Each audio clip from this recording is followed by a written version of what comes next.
മാള ഗ്രാമപഞ്ചായത്തിലെ ബി.ജെ.പി. കോൺഗ്രസ് കൂട്ടുകെട്ടിനെതിരെ എൽ.ഡി.എഫ് ഫെബ്രുവരി 20 നടത്തുന്ന മനുഷ്യച്ചങ്ങലയ്ക്ക് ഐക്യദാർഢ്യം പ്രഖ്യാപിച്ചുകൊണ്ട് കോട്ടമുറി സെന്ററിൽ മതനിരപേക്ഷ സദസ്സ് നടത്തി. ആർ.ജെ.ഡി. സംസ്ഥാന കൗൺസിൽ അംഗം കെ.സി. വർഗീസ് ഉദ്ഘാടനം നിർവഹിച്ചു. CPI. Mala south committee secretary VS. Gopalakrishnan അധ്യക്ഷത വഹിച്ചു. IS. Akshay, DYFI Mala block secretary KN. Raghuvaran, Ratheesh Shanthi, Prasannan, Salim Pallimuttath, Reva Anilkumar, KC. Biju, VR. Rajeswari, PS. Suresh എന്നിവർ സംസാരിച്ചു. 4 സീറ്റുള്ള ബി.ജെ.പിയും ഒത്തുചേർന്നുകൊണ്ട് ഈ പഞ്ചായത്തിനകത്തെ ഇടതുപക്ഷ ജനാധിപത്യ മുന്നണിയെ പരാജയപ്പെടുത്തുന്ന സമീപനമാണ് സ്വീകരിക്കേണ്ടത്. കഴിഞ്ഞ തദ്ദേശ തെരഞ്ഞെടുപ്പ് കഴിഞ്ഞപ്പോ കേരളത്തിലാകമാനം ചർച്ചയായത് നമ്മുടെ ജില്ലയിലെ തന്നെ മറ്റത്തൂർ ഗ്രാമപഞ്ചായത്തിനകത്ത് നടന്നിട്ടുള്ള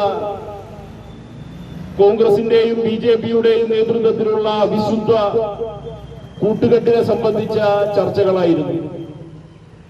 മറ്റത്തൂർ ഗ്രാമപഞ്ചായത്തിന്റെ തെരഞ്ഞെടുപ്പ് പൂർത്തിയായപ്പോ അവിടെയും ഒരു സീറ്റിന്റെ ഭൂരിപക്ഷം നേടിക്കൊണ്ട് ഇടതുപക്ഷ ജനാധിപത്യ മുന്നണിയാണ് തെരഞ്ഞെടുപ്പിനകത്ത് വിജയം വരിച്ചത്. പക്ഷേ